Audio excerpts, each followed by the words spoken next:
Íbúðakjarni með 5 íbúðum fyrir fólk með fötlun og þjónusturými hefur verið byggður í Sandgerði og fyrstu íbúðarnir eru þegar fluttir inn.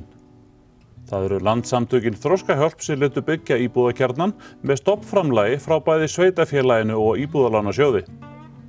Landssamtökin Þroskahjálp og Sandgerðisbær undirrituðu snemma árs 2016 samkomulag byggingu og rekstur íbúða fyrir fólk með fötlun við Lækjamót í Sandgerði.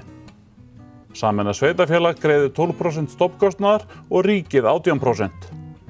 Húsbyggingasjóður Landssamtakanna Þroskahjálpar standa svo straum af því sem upp á vantaði.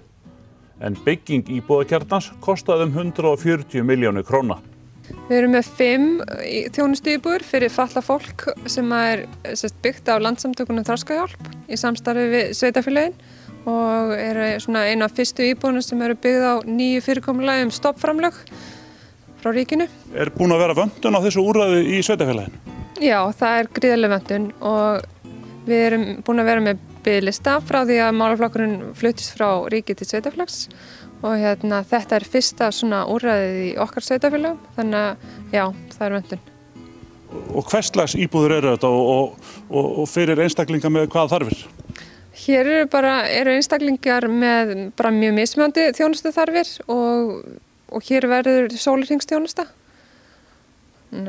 Fólk verður bara hérna í sjálfstæðri búsetu og fá þjónustuna heim. Þannig að það er starfsmaður á staðnum? Það er starfsmaður á staðnum, já, og stundum nokkrir í einu. Verður framhald á þessu? Er þörfin meiri? Já, þörfin er alltaf fyrir hendi og börnin eldast og þá þarf auðvitað að mæta þeirri þjónustu þörf en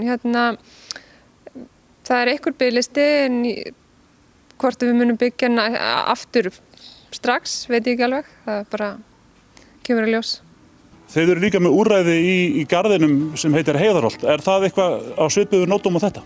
Nei, Heiðarholt er skammtímavistun fyrir fötluð börn og ungmenni og það dvelja börn í skemmri tíma, 4-5 daga, kannski helgi.